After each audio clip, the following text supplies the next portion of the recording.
The remote hearing of the Capital Investment Committee for April 21st is called to order. This remote hearing is taking place in accordance with House Rule 10.01. It's being live streamed by the House Public Information Office. Mr. Wilcox, please take the roll. Chair Lee. Lee present. Lee present. Vice Chair Murphy. Murphy present. Murphy present. Representative Erdahl. I'm here. Erdahl present. Representative Igbadje. Present. Igbadje present. Representative Berg. Present. Berg present. Representative Davids. David's present. Davids present. Representative Frankie. Frankie present. Frankie present. Representative Freiberg. Present. Freiberg present. Representative Hansen. Present. Hansen present. Representative Hewitt. Present. Hewitt present. Representative Lilly. Lilly present. Lilly present. Representative Lucero. Good morning. Lucero present. Representative Moran. Excused. Representative Pearson. Pearson present. Pearson present. Representative Raleigh. Raleigh present. Raleigh present. Representative Rasmussen. Rasmussen present. Rasmussen present. Representative Ryer. Ryer present. Ryer present. Representative West. West present. West present. And Representative Zhang. Representative Zhang. All right, Mr. Chair, we do have a quorum. Quorum is present. Chair Murphy, may I have a motion to approve the minutes for Tuesday, April 19th? I move approval of the minutes for Tuesday, April 19th as printed. Chair Murphy moves approval of the minutes for Tuesday, April 19th. Any discussions? Hearing none, those in favor say aye. Aye. Those opposed say nay. The motion prevails. The minutes for Tuesday, April 19th are approved. Members, today we will continue to hear bills on informational hearings, bill hearing only with amendments offered for reference. There will be 6 bills on the agenda, and the first one is House File 4628. Chair Davnie, please proceed. Good morning, Mr. Chair. Good morning, members. Thank you for the opportunity to present House File 4628 before the Capital Investment Committee. This bill appropriates over $110 million from the Coronavirus Capital Projects Fund for digital connectivity technology projects and multipurpose community facilities. The money is appropriated from 2 pools. Those pools are united by an emphasis on digital connectivity for work, school, and health monitoring.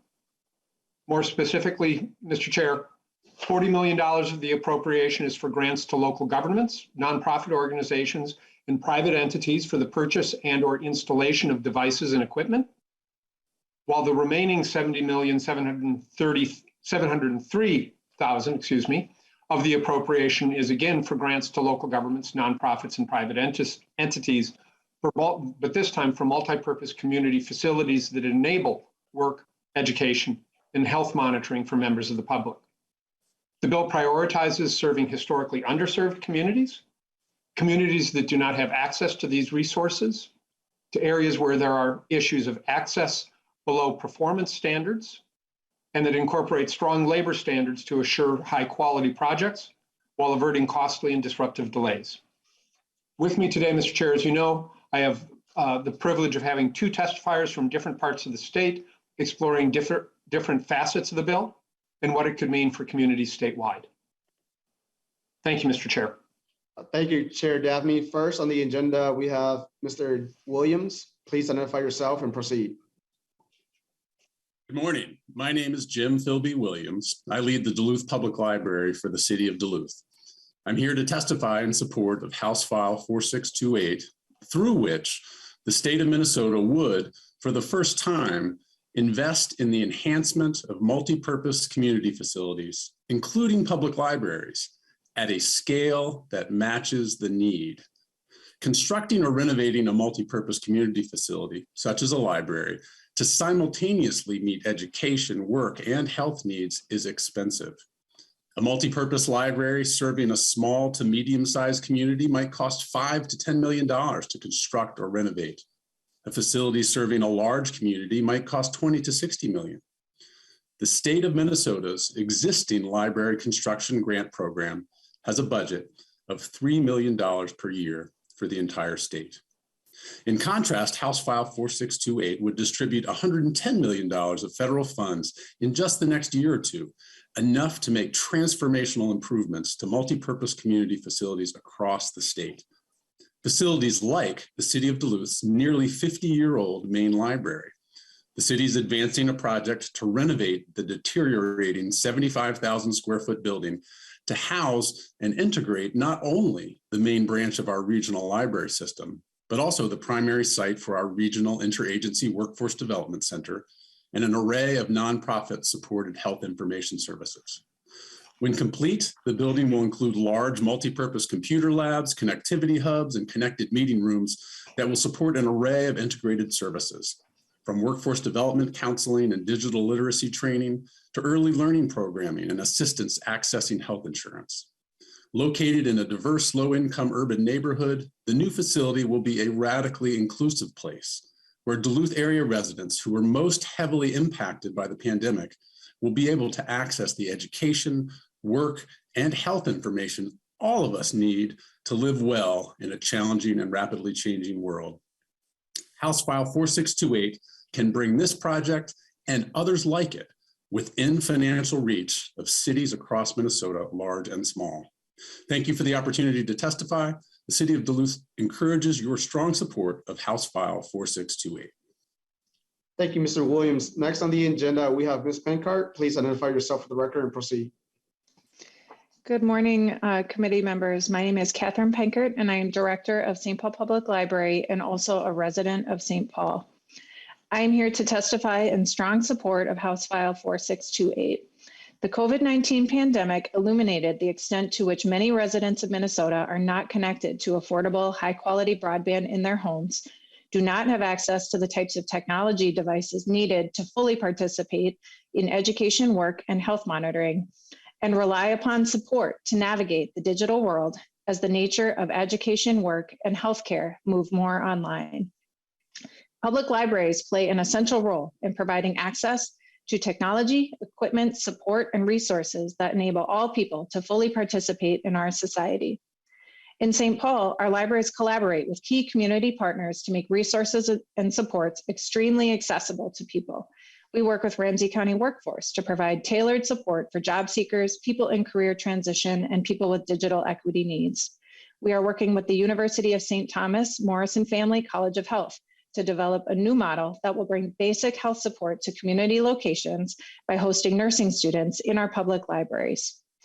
As a public library system serving the BIPOC majority city of St. Paul, we have dynamic partnerships and programming in place to help meet the needs of our community. The missing piece, the piece we cannot get on our own, is physical spaces that meet today's standards of technology-rich community facilities. As an example, Hayden Heights Library on the Greater East Side of St. Paul has the potential to be a dynamic 21st century community resource hub. Hayden Heights Library serves one of our city's most diverse neighborhoods by race, income, and education. Nearly 60% of residents are Black, Indigenous, or people of color. 46% speak a language other than English. This neighborhood that represents the global majority is also an area of our city that will be growing over the next decade. The library that serves this neighborhood has not been updated in more than 40 years. There was no way that its last major renovation in 1979 anticipated the digital and social connection needs of today's library users. The Coronavirus Capital Projects Fund would enable transformative capital investment in libraries like Hayden Heights to create vibrant, welcoming, technology-rich community resource hubs that bring services and support directly to neighbors in radically accessible ways. Multi-use community facilities play an essential role in ensuring all people have access to technology, resources, and support to get their education, work, and health needs met. On behalf of St. Paul Public Library, the City of St. Paul, and the broader library community, I strongly support the proposed investments as part of advancing equity in Minnesota. Thank you. Thank you, Ms. Pankart. Now we'll turn to members' questions. Representative Lucero. Thank you, Mr. Chair. And my question is not directed at anybody in particular, whoever wants to answer. Could one of the testifiers or the bill author just give more clarity or more example what is meant by health information services as part of this bill? The only reference I heard in the testifiers was something to the effect of nursing students was going to be at one of the facilities, but I'm just looking for more information on what health information services means as part of this bill. Chair Davnie or one of your testifier? Mr. Chair, Ms. Plenkert referenced that. Maybe she could expand on what the St. Paul Libraries is looking to deliver to the community in that partnership. Ms. Plenkert? Absolutely. Thank you, Chair Lee and representatives. The guidance, the federal guidance for this funding source is very broad on the definition of community facilities that meet health monitoring needs. So per the federal guidance, a place in a community with a technology space like a computer where a community member could go to log on for a telehealth session, like a library, would meet the federal guidance. And then, yes, I referenced more specific partnerships we're developing here in St. Paul to really work with healthcare partners like University of St. Thomas as they develop a new nursing program that will create more nurses for the state of Minnesota, and integrating nursing students into our community locations, providing basic public health support as part of their nursing education program and as part of adding new ways for community members to access basic health support in places and locations that work for them. Thank you, Ms. Plenkert. Real quickly, before you go, Representative Lucero, I do want to note that in your package from the committee, we do have the guidance for you to review if you so choose. Representative Lucero. Thank you, Mr. Chair. And then the next question I would have is, I was listening, I was hearing several examples of workforce development, career development along those lines. And so to the bill author, I suppose, or either the testifiers, rather than take, and I'm just trying to think as these dollars as options that are available to us with finite amounts of dollars and allowing them to go as far as possible, would it potentially make better sense, rather than taking buildings that are 50 years out of date and bringing them up to date, to harness the buildings we already have that are in the business of career development, et cetera, such as the many MnSCU college campuses we have that are perhaps not 50 years out of date, that maybe have more of the technology already in them, and would be a much less delta to bring them up to in alignment with whatever the objective is here. Couldn't we better use some of the other buildings and other facilities that we have in the state, rather than taking new spaces and radically transforming them? Mr. Chair Davnie. Thank you, Mr. Chair. Representative Lucero, I think it's a both and. I think it's a matter of looking at what buildings are there, what buildings can be best adapted to modern technology needs. I think both Mr. Williams and Ms. Plenkert spoke to that and the need to upgrade buildings. And frankly, I think we also know on our community college campuses, there's often needs to update buildings to better meet modern needs. So I think it's both and, not either or. Thank you for that, Chair Davnie. And members, I'd like to point you all to page 10 and 11 of the guidance, where they said that projects costs are not limited to new construction. For example, project costs can involve improvements and repairs to buildings to permit the buildings to be used for the eligible purposes of education, workforce, and health monitoring. Any additional questions? Mr. Chair, I'd also like to focus the committee that the purpose of these funds is to take down barriers for access to work, so that individuals can join the workforce, or join the workforce at a higher level because they've gotten access to additional skills. And at this point in our state, when workforce is such an issue, our unemployment rate is so low, and our employers' needs are so high for new employees, taking down barriers that have limited some people's access to the workforce needs to be an important strategy for the state. Thank you. Thank you, Chair Davnie and testifiers. Members, this was heard on an informational basis only. Really appreciate you coming by, Chair Davnie. Next, thank you, Mr. Chair. Thank you, members. Next on the agenda is House File 4631, which is my bill. So I'll turn it over to Chair Murphy.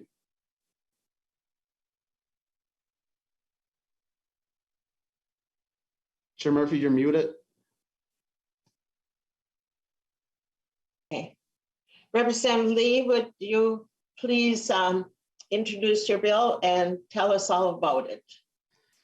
Thank you, Chair Murphy, and thank you, committee. So I do have the D2 amendment for all of you to reference. The amendment adds how future weather trends can be integrated into the design and evaluations of buildings and how future weather trends may impact our natural systems and the need for infrastructure to maintain and increase our food and wood production and reduction of fire risk on forested land and maintain and enhance our water quality and maintain our natural habitats. And so members, I think that bringing this bill forward for all of us to have a discussions because of some of the issues that we have seen as we toured the entire state over the last few years for the Capital Investment Committee. I think for me in particular, I have noticed how extreme weather trends such as increased precipitation have resulted in more requests for state infrastructure funding.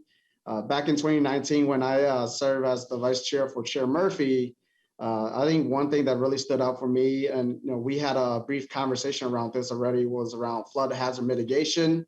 There's been an increased request for flood hazard mitigation because of some of the increased rainfall that one of our presenter will talk about. And what really got to me was when I asked nonpartisan fiscal staff about state spending on just flood hazard in the Red River Basin, and to provide you all perspective, from 1997 to 2018, the state share of flood hazard mitigation totaled $368 million.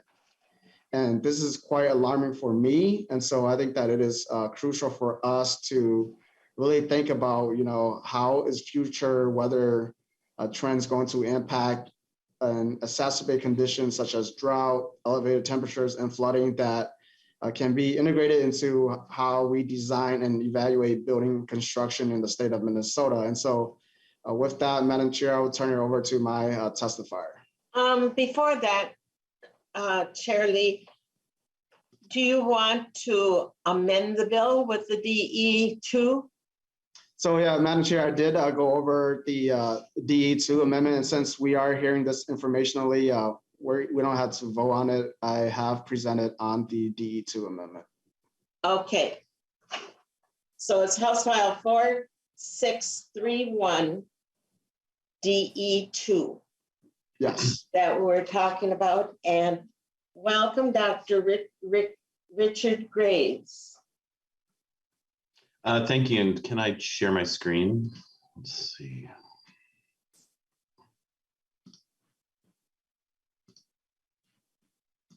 Yes. There we go. So my name is Richard Graves, and I am the director of the Center for Sustainable Building Research at the College of Design and a fellow at the Institute on the Environment at the University of Minnesota. Thank you, Chair Lee and members of the committee for inviting me here today to talk about the impact of a changing climate in Minnesota and research needed to understand those impacts and integrate that understanding at different scales in a dynamic future.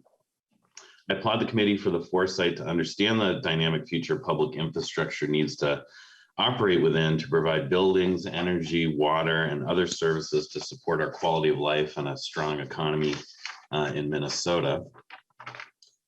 Substantial warming during winter and at night, increased precipitation and heavier downpours already have affected our natural resources and how we interact with and use them.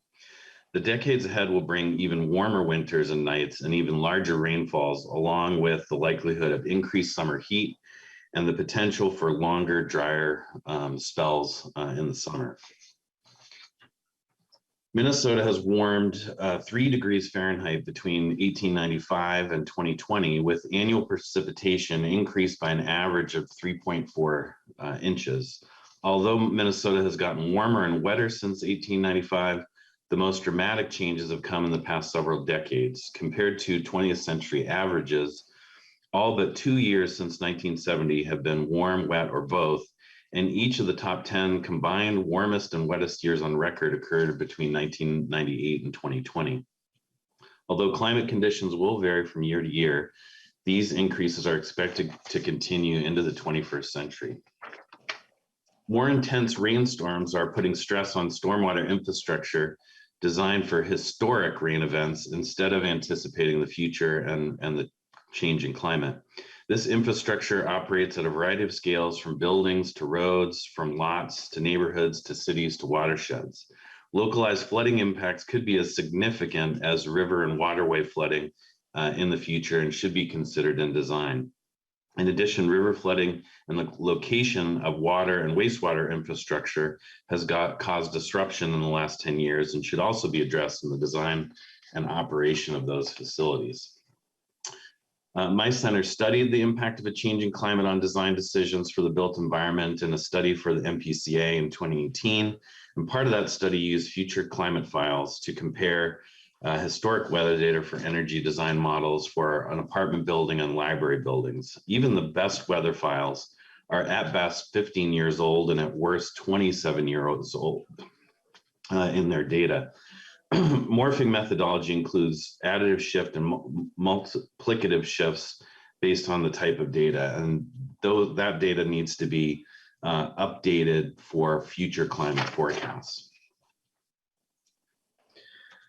So needed research in this area is focusing on and applying new and emerging downscaled climate data to Minnesota. We also need to model the impact of a changing climate to energy efficiency and design. Energy models we're using are for historic data and may miss cost-effective strategies for a changing climate going forward. We also need to understand the impact of a changing climate on site and water design to increase resilience, and then also assess additional risks and impacts and develop the role of infrastructure that can play to reduce those impacts. Thank you, Mr. Chair and members of the committee.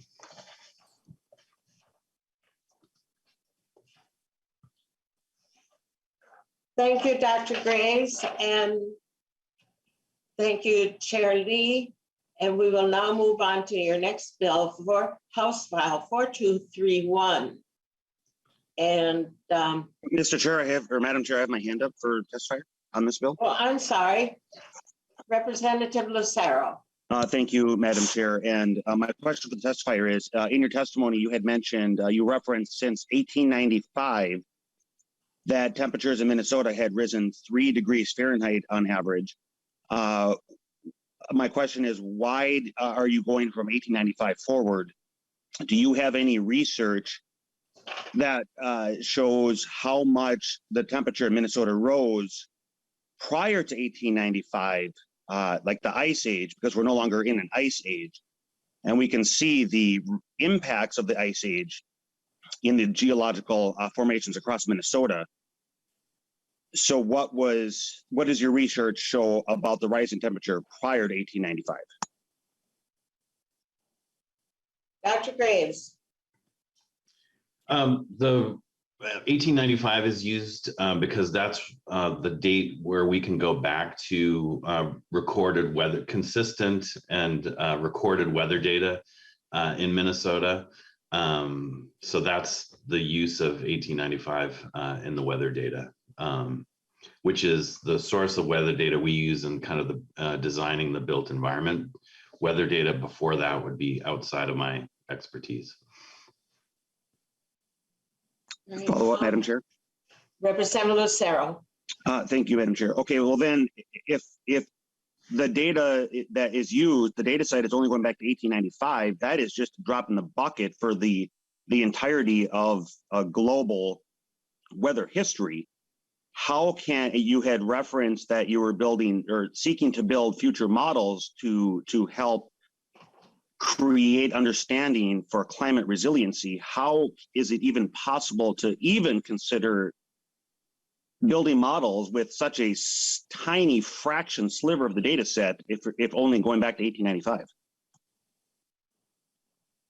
Dr. Graves. Well, so 2 points. One is, you know, I agree with you that historic data isn't a good basis for designing buildings that will be inhabited in the future. And the question is, and I think the research is needed to what is a reasonable set of forward-looking data that's more accurate, more useful for designers and owners of buildings to operate and create design strategies for buildings in the near future, in the lifespan, you know, of the building they're designing.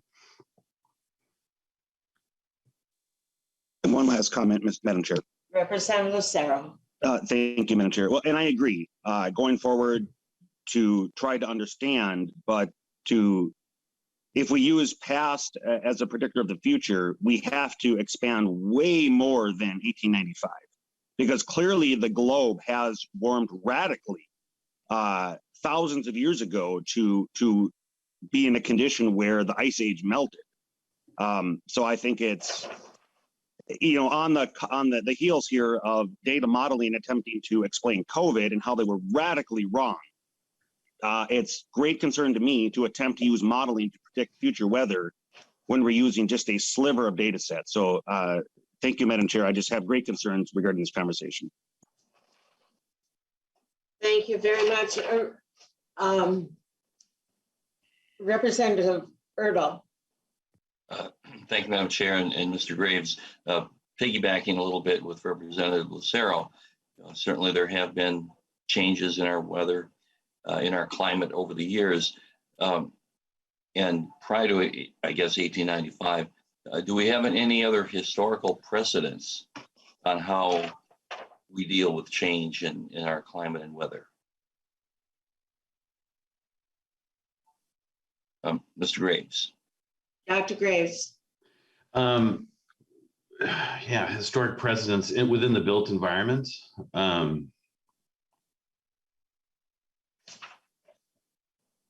Just through history, how has there been concerns about change in climate and weather? Have there been any precedents, I guess, for past scientists or people concerned about this and how to deal with it? Because the change isn't new. Maybe it's accelerating. I don't know, but it's we're now trying to figure out how we're going to deal with these things. I'm just wondering if in the past there was any type of movement like that, any precedents for how to deal with climate change or weather change. I don't have the answer to that question. I think the significance and the regularity of consistent change that we're seeing over the last 20 years is different than kind of a longer history of droughts that may come and go, or cold winters that may come and go. And so that has sort of caused the investment in sort of research and focusing on, are there longer term trends other than, periodic changes that we need to be shifting our thinking around in terms of the weather data and other data we're using to kind of inform smart design decisions. Yeah, thank you, Dr. Graves, Madam Chair. Representative Erdahl. Thank you. I'll just say that I appreciate what you're talking about, but I also share a lot of the concerns that Representative Lucero has in how this has been dealt with and the perspective of the past. Thank you. Representative Lee, Mr. Chair, would you, with this study that's going on and this trend integration from this research that Dr. Graves will do, will the legislature get a report back on the findings?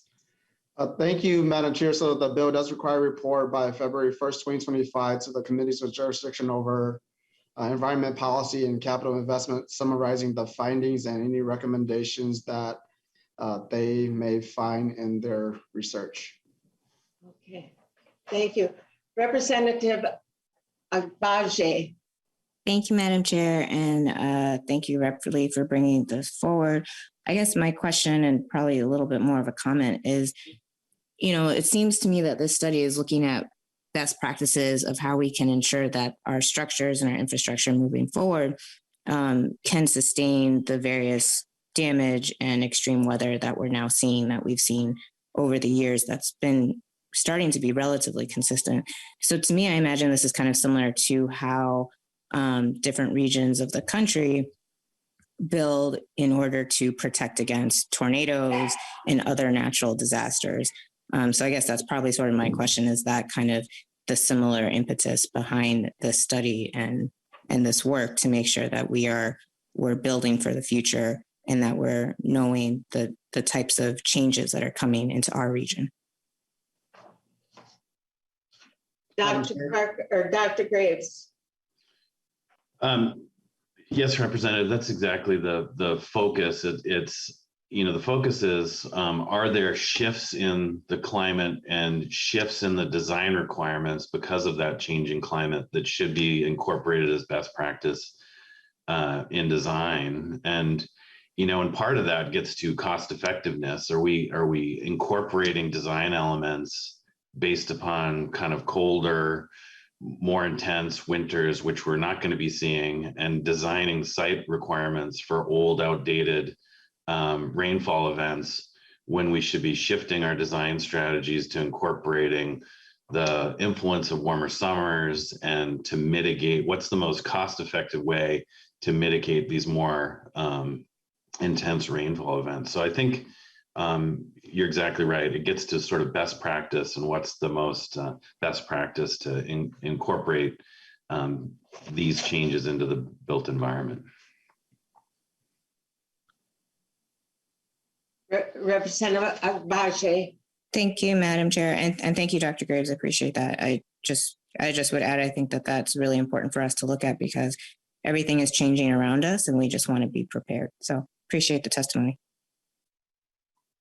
Thank you very much. Seeing no other hands, I will, Representative Lee, we will go on to your next bill. We will conclude with 4631 and go on to your next bill, House File 231.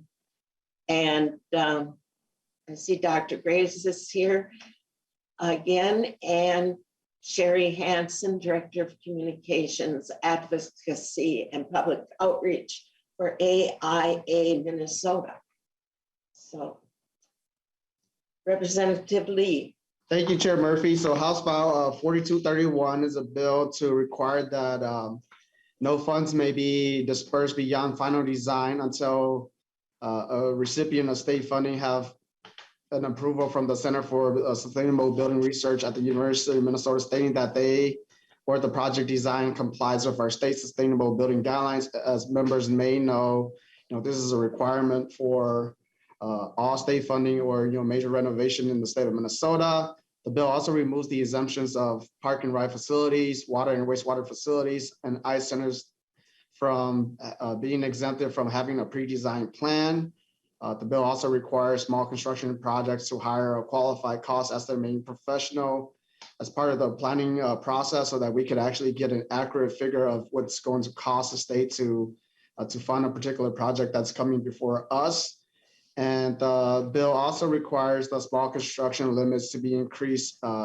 And with inflation, these are information that it's similar to some of the other proposals that we have at the legislature to make sure that it is indexed to the means quarterly construction cost index so that we could actually have an accurate cost and figure amount of what we need to fund at the state level when projects are coming before us. And so in the bill, we also have a blank appropriations for the Center for Sustainable Building Research to help inform local governments and other recipients of state funds about the requirement under the Section 16B 335 Subdivision 1, the design plans.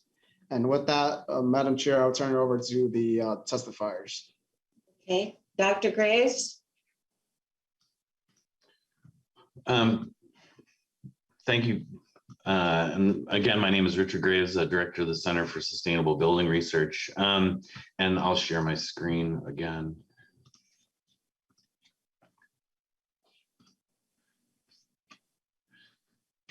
So this bill requires a final design approval before projects go into construction. The benefits of this bill are that studies have shown that the earlier you incorporate sustainable design into building projects, that the possibility to have beneficial impacts for sustainability are higher, and the cost and impacts to planning are lower are lower if it's incorporated in the planning stage. So this bill would require projects to check in with us before construction at this phase, when there's still a large possibility to affect their design and keep costs and impacts to the project and schedule low while retaining all the sustainable design benefits. If projects move into construction before kind of verifying their design, that's when costs go up and the ability to affect the design goes down. And just for information purposes, this is a chart which shows the phases of construction for B3 and SB 2030. And our phase titles are pre-design, design, and final design, and hence the term final design in the bill, which represents the point where design ends, construction documents are completed, and then construction begins. So it would require projects to get approval of their design in compliance with B3 at the end of construction documents and before construction starts. So thank you, Chair, and thank you, members of the committee.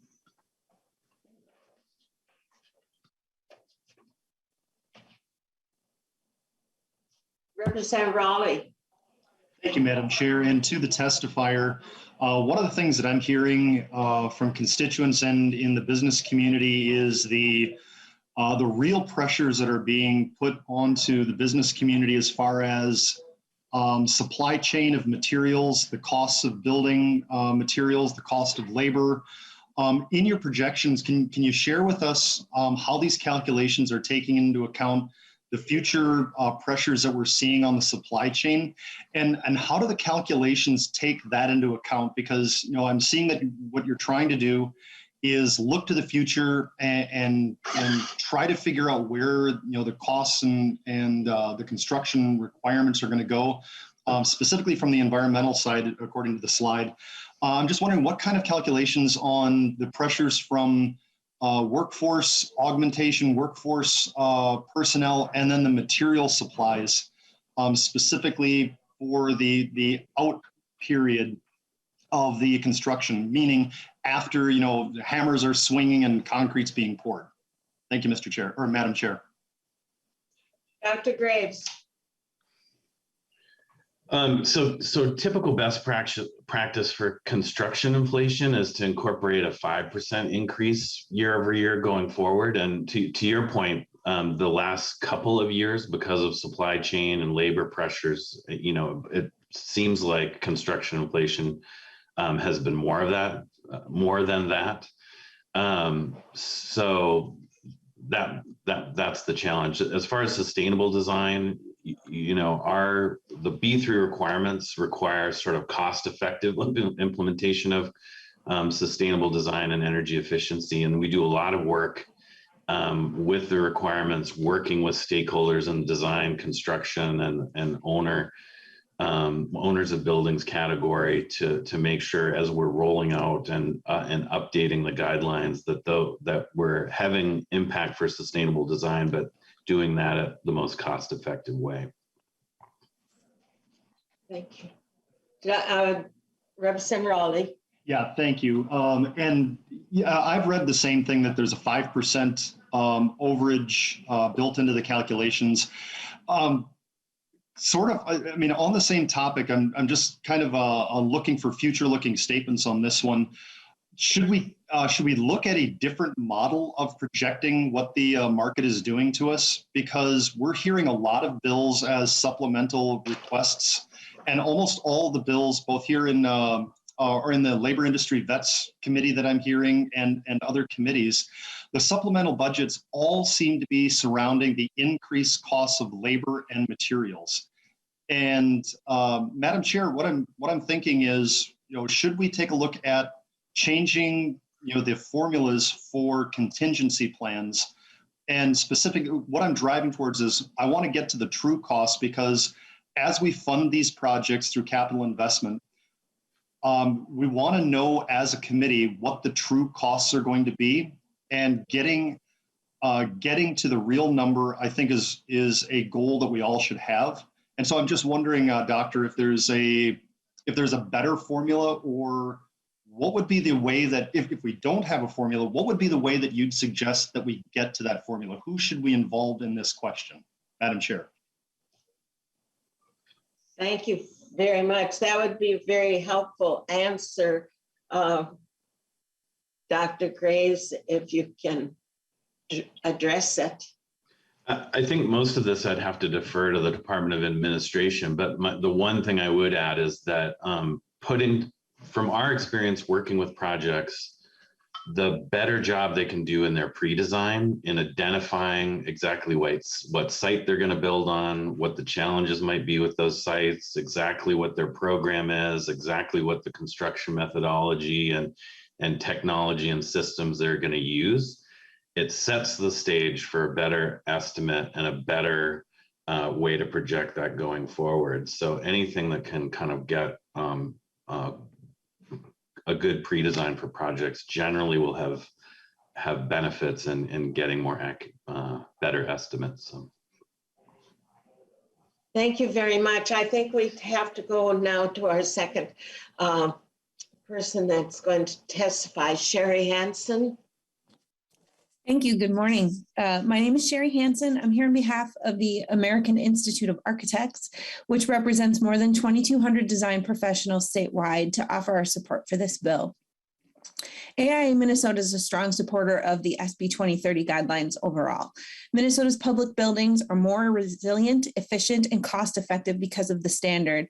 The Center for Sustainable Building Research, which Richard leads, both supports building projects that use public funding and tracks data on projects as they're completed.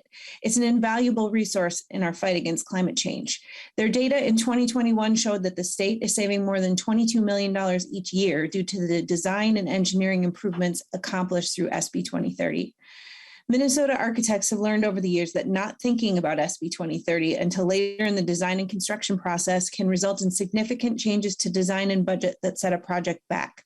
Time and cost overruns negatively impact the project, the workers employed to build it, the community where it's located, and Minnesota taxpayers if additional dollars are required.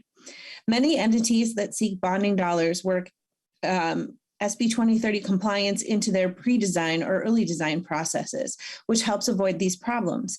But for some communities and entities that do not have as much experience in state-funded projects, knowing the best time and stage of a project to engage with SB 2030 compliance can be a challenge. We appreciate that this bill identifies a specific point in a project timeline which SB 2030 compliance must be addressed. A bright line like this can save significant time and dollars by avoiding a need to rework a design or interrupt a phase of construction. We're also supportive of the bill's provision to require a cost estimator for small projects, or beyond SB 2030 compliance, using an estimator can help projects more accurately plan for and request funding at the right level without needing to come back to the legislature for additional dollars. There will always be things we can't plan for, and we know that no estimate will ever be perfect, but estimators can help cut back on inefficiencies in the same way that well-timed checks on SB 2030 compliance will. Whether for our public or private sector clients, architects are constantly honing our budgeting, estimating, project management, and compliance systems.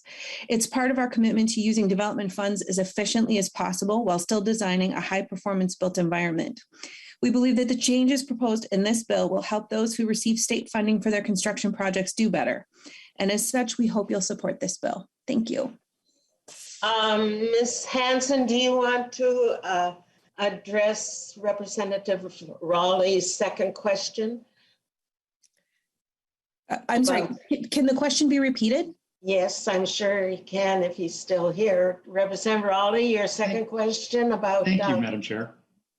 Yeah, thank you, Madam Chair. So the second question was, what are we doing as far as looking at the formulas for these cost overruns? In other committees, we're hearing that most of the supplemental requests for funding in 2022 are, and again, this is my personal observation, I'm seeing and observing that almost all of them are asking for supplemental money because of cost overruns related to labor costs and materials costs.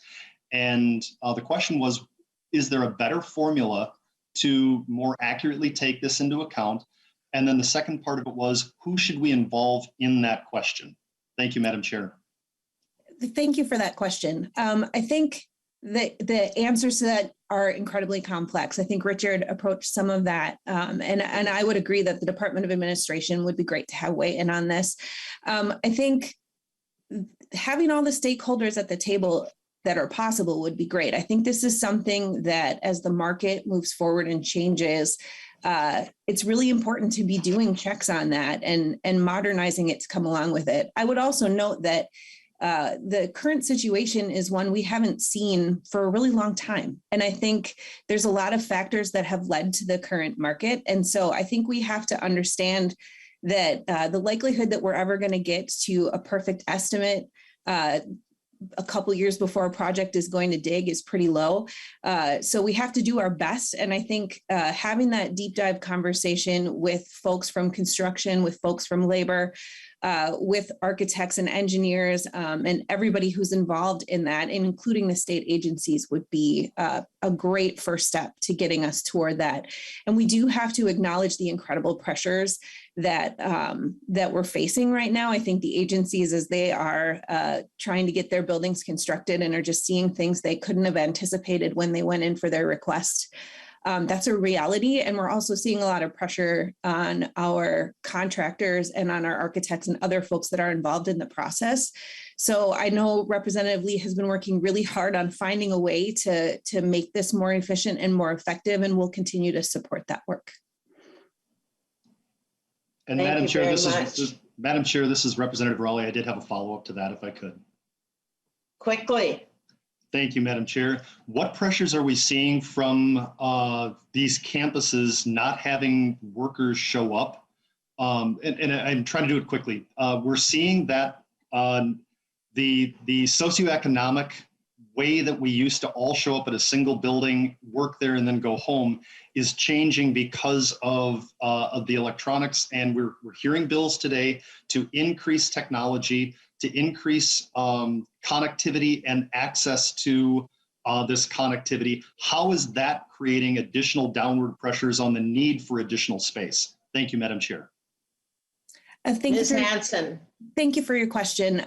That is probably not something we can answer in a quick way. I think knowing that we're trying to keep moving, what I would say is the design community is working constantly with their clients to change and adapt based on what's happening with their workforce and their needs within physical space. I know we're seeing, even within the design profession, that office space is being used more now for teamwork and spot drop-in and hoteling than it was for everyone having a desk and being at it every single day. So that is another really big topic that's changing the way we think about our built environment in Minnesota, and should definitely be part of deep discussions going forward. Thank you. Representative Erdahl. Thank you, Madam Chair. Quickly. And to, I don't know, either Dr. or Ms. Hanson here. Just so that we understand, is it all buildings receiving public money must receive SB 2030 compliance scrutiny? Is that a correct statement? All businesses or all buildings receiving public money? Dr. Graves, Ms. Hanson. It's all projects receiving bond funds. Okay, thank you. All projects receiving bond funds. Yeah, I think there are some additional types of projects depending upon the routing of the funds that I'd defer to admin to identify those other types of projects. But in general, it's projects receiving bond funds. Thank you, Dr. Graves. And I have one more question, Madam Chair. And that is this just new construction, or is it monies for renovation or restoration of buildings? It's Representative, it's new construction plus renovations, and also system upgrades. If a project is updating their mechanical system, there are requirements for those as well. One more thing quickly, Madam Chair and Dr. Graves, would that also then be required for buildings that have hit for historical renovation? It is required for historic buildings. However, we work with buildings that are historic buildings to give variances if there's a conflict between the system upgrades and the historic character of the building. All right, thank you. Thank you very much, Dr. Graves. Thank you, Ms. Hanson, Director Hanson. Chair Lee, I think some good information has been delivered to us, and I strongly advise the agencies that we work with to think about the subject that we just talked about in 4631 and House File 4231, because for sure we're going to be talking about these things as the capital investment bill progresses. Representative Lee, let us go on now at this time for House File 4739. Thank you, Madam Chair. House File 4739 is establishing a community air monitoring system pilot program. And members, as we have heard from the NPCA and the community and Andover with some of their legacy contaminants around PFAS, I just wanted to bring an issue that's important for communities like mine in North Minneapolis, where air pollution is a critical issue that we should monitor and address. And so what we're proposing here is to create a pilot program that will provide funding for local air quality monitoring by communities that are impacted by air pollution, so that they could actually get out there, collect data, and develop strategies to reduce some of the pollution in their communities. And the detail of the bills, talks about the establishment of the program, what qualifies as the equipment, what are the different eligible uses of the funding, and how the NPCA should go about awarding the process, creating the application and awarding the funds, how they should prioritize funding, and then also requiring a report back to the agency. And Madam Chair, I will turn it over to one of my community members who's here to testify. This is something that I have heard from her ever since I entered the legislature. And, if we're going to address legacy contaminants and communities, across the state, I think that we need to hear about, the importance of air pollution, monitoring air pollution, and what can we do to reduce the response to that may have major consequences to the health and well-being of Minnesotans, like the residents in my district, Madam Chair. Okay. And you have someone to testify? Yes, I think Ms. O'Brien is on the call. Ms. O'Brien. Thank you, Madam Chair. Good day, good people. My name is Roxanne O'Brien. I am the co-founder of Community Members for Environmental Justice. I am a mother and community leader where I live. I'm not paid to be here today.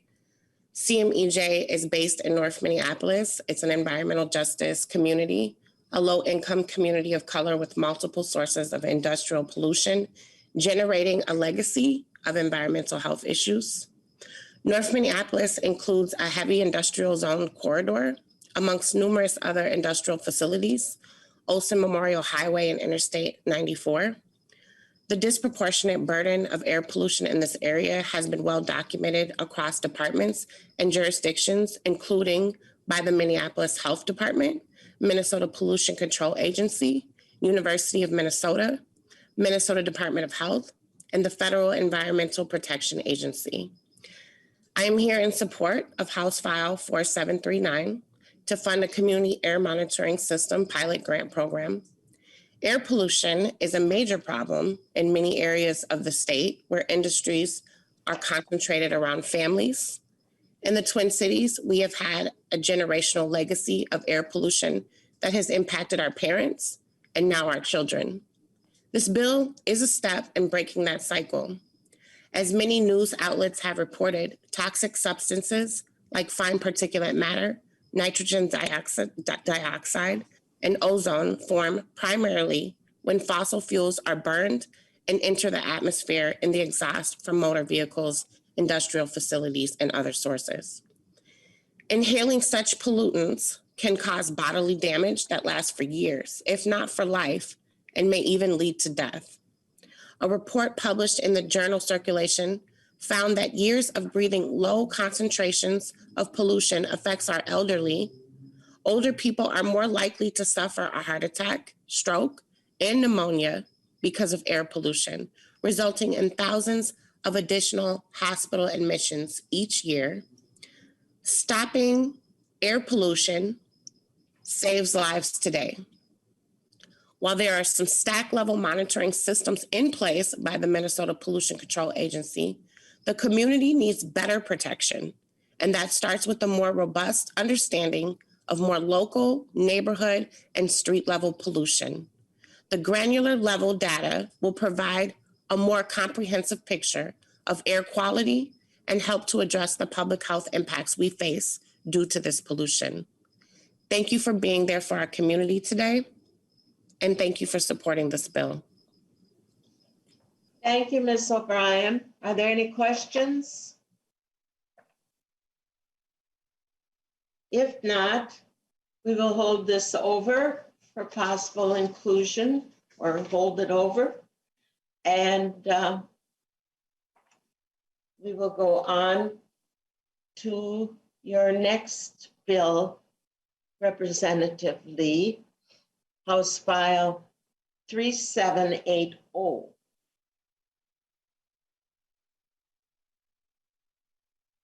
Thank you, Madam Chair and committee members. So House File 3780 is to provide appropriations to the Minnesota Management and Budget Agency to provide for staffing to raise awareness about the process and to provide technical assistance about capital budgets to nonprofits, and also for small projects that were governed under the statute that we have discussed earlier, in working with AIA, in trying to figure out, what can we do to support small local projects or nonprofit when they scope their projects so that we have the most accurate assessment of, the cost of these projects. I think that it is needed for us to have staff available from the agencies to provide these expertise about the budgeting process and, compliance requirements with the different stages of the capital project development, Madam Chair. And so this proposal is just doing that,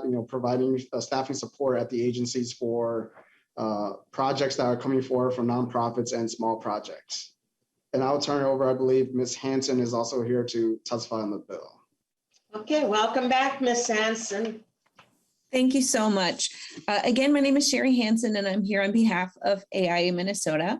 We'd like to voice our support for this bill to provide resources for the state to do outreach and assistance to entities that are using the capital budget process. As it stands now, we have a group of practitioners, agencies, and other public funded entities that are well-versed in the bonding process and can do it efficiently and consistently. However, we should strive to expand the core group to cities and counties who don't often do bonded projects, and to capable developers and design professionals that just need a better roadmap. To do that, we need to provide targeted resources to support their success as put forth in this bill. We also know that nonprofits, developers, and design professionals from BIPOC and Native communities have not necessarily had the same opportunities to participate in publicly funded projects. This bill provides needed resources to make our access to our public process more equitable, a goal the state should focus on. AIA Minnesota believes providing MMB with resources so their staff can rise to meet this challenge is a good use of the modest funds requested. Design professionals do as much as they can to support the development of skills and experience among more of their colleagues, but without structural support, it's difficult to expand the pool of experts and clients that can navigate this well. We appreciate Chair Lee's interest in looking at ways to make the bonding process more efficient, effective, and equitable, like the proposal before you. And we'll ask for your support. Thank you.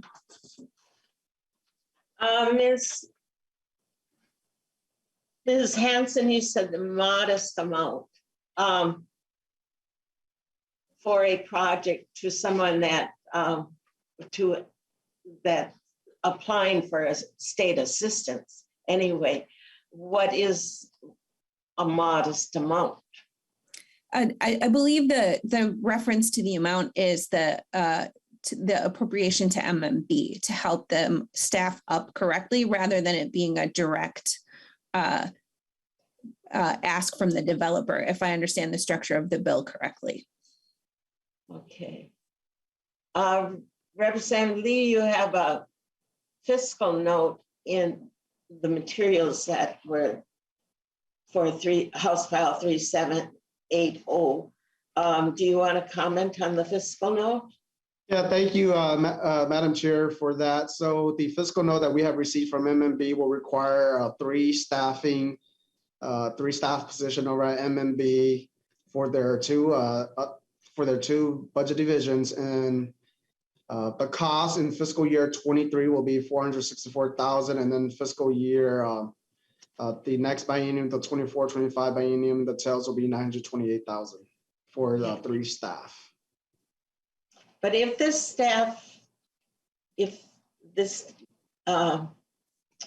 House File 3780 would be included in this, that would significantly help the people that are coming to ask for help, would it not? Yes, Madam Chair, thank you for that. So this will increase, MMB's ability to proactively reach out to provide support around, the capital budget system for, like I said, nonprofits and all those small projects from local units of government that may not traditionally engage in the bonding process. And so this is to help out all entities that are interested in, receiving state fund. And so this is just to, provide that capacity for them. Very good. Representative Verdal. Thank you, Madam Chair, and just a brief comment. I think that it's not a bad idea to streamline or make more efficient or more accessible the ability to deal with the bonding situation and make applications. But that said, I do think that a lot of people seem to have figured it out because we have $5 to $6 billion in requests this year. So it's not that folks can't figure out how to do this. Thank you. Quite well taken.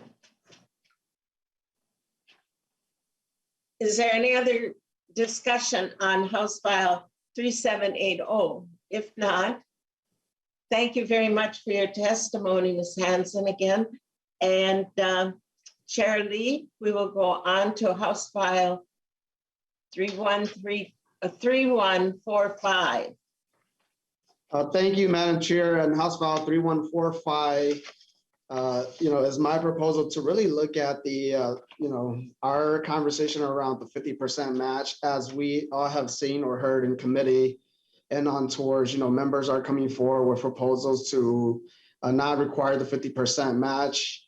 That's required under 16A86 subdivision 4. And so what I'm trying to do here is that we're amending the statute requiring non-state commitments to capital projects by adding that the state share of a capital project for political subdivision is intended to be no more than 50% of the cost, and that we also require for the information that are provided to the state for all of us as we go through, the process, that projects let us know, the funding that is necessary to complete the capital project or project phase that they have secured for non-state funding, so that we have that information available for us when we're making the decision on how and at what amount do we fund these projects that are coming forward. And then the bills repeals section 16A86 subdivision 4, which is the current requirement for the 50% match. And that's the entirety of the bill. 50%. You have an A1 amendment? Yep, so Madam Chair, so amendment. Yeah, so the A1 amendment is just to, we have heard from the Met Council about how this potentially impact them. And so just to exempt them from this, since they do work with, they are considered political subdivision, and they do work with local communities here in the Seven County metro area. And so we just wanted to make sure that they are not considered a political subdivision here. and that they actually, do the work and providing support for the local communities in the 7 County metro area. And so that's why the A1 amendment is there. Thank you for that clarification. And in this case, the Metropolitan Council would not be a political subdivision. Right, for the purpose of this bill, Madam Chair. Yes. And what happens when someone then, what if we put this into effect and then the next project that comes in, they say, oh, we can't possibly get 50%. Then what do we do? Thank you, Madam Chair, for the question. That's up to the legislature. And if we do determine that a project is something that we should consider funding for, and they have demonstrated that they can, we can waive this match. But I think that that's a case-by-case basis. And so just wanted to make sure that we have this in law saying that,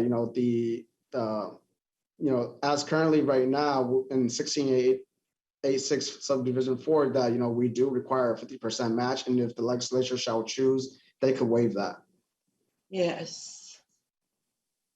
I think that we should consider this very strongly because as I've seen more and more, as Representative Erdahl mentioned, a lot of people have figured out how to approach MMB and fill out their application forms if they're going through the process. Between all those new bills that had came in, and then all the new bills that came in much later than MMB deadline, we had significantly more bills to consider or projects to consider.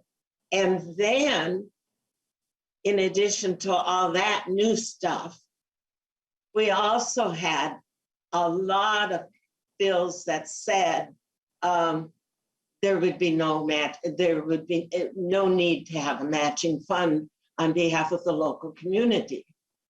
And I think they're coming to the state to ask for help with things, projects that are absolutely necessary to a particular area at this particular time. And so we should consider that it is a help. 50% of the project is definitely a help. And so we can't say or can't accept the idea that a project is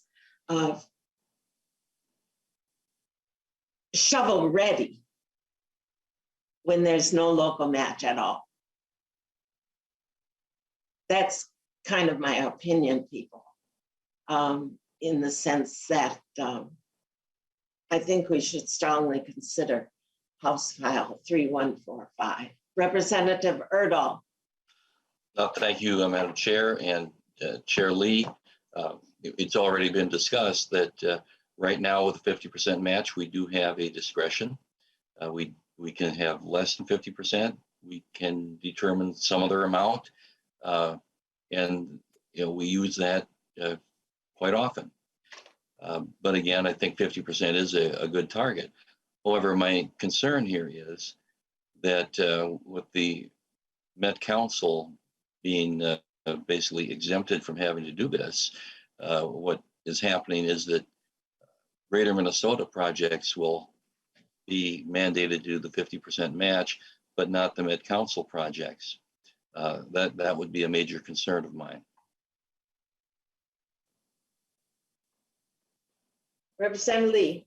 Thank you, Madam Chair, and I appreciate that feedback, Representative Erdahl. In reaching out to the MMB, they do consider the Met Council as part of the governor's cabinet, and so in my opinion, we don't really need this, but just to ensure to the Met Council that they are considered as a part of the cabinet and as a state agency, and providing the funds that they are doing, that they're not required as a council to provide that 50% match that whoever, they're going to provide funding for, if they were to provide funding for to the city of Minneapolis for any of the programs that does require 50% match. It's not the Met Council, but it's actually the city of Minneapolis that I represent that has to make that match. And so just to clarify that piece, that it's not the Met Council responsibility, but it's those cities or those local units of government within the Met Council's jurisdiction that has to provide that 50% match. And so we're not exempting any cities, in the 7 county metro area or within the Met Council jurisdiction. It's just the state,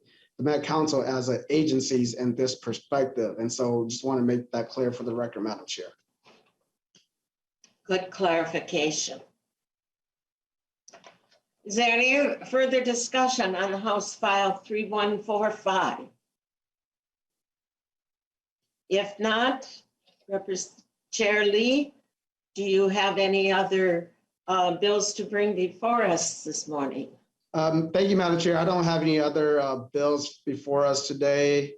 And then, Madam Chair, I'll take over the virtual gavel back for a brief announcement before we adjourn. Really want to say thank you to all of our members. And as you may have noticed, the hearing for tomorrow has been canceled. And I just want to let you all know and members of the public know that there are discussions right now at the leadership levels that Representative Erdahl and myself are hoping for so that we could get some more direction on how do we move forward a proposal. Really appreciate the feedback that we have heard from Representative Erdahl on making sure that we have a proposal that reflect the entire committee. And so that's what we're trying to do here. And member, again, thank you all so very much. This is the 49th hearing for all of us here in the House Capital Investment Committee. And, just want to make sure that you are aware that as we go forward, all meetings will be called at the call of the chair. And so please look for any hearing notifications from our committee administrator. Without any more business in front of us, this meeting is adjourned.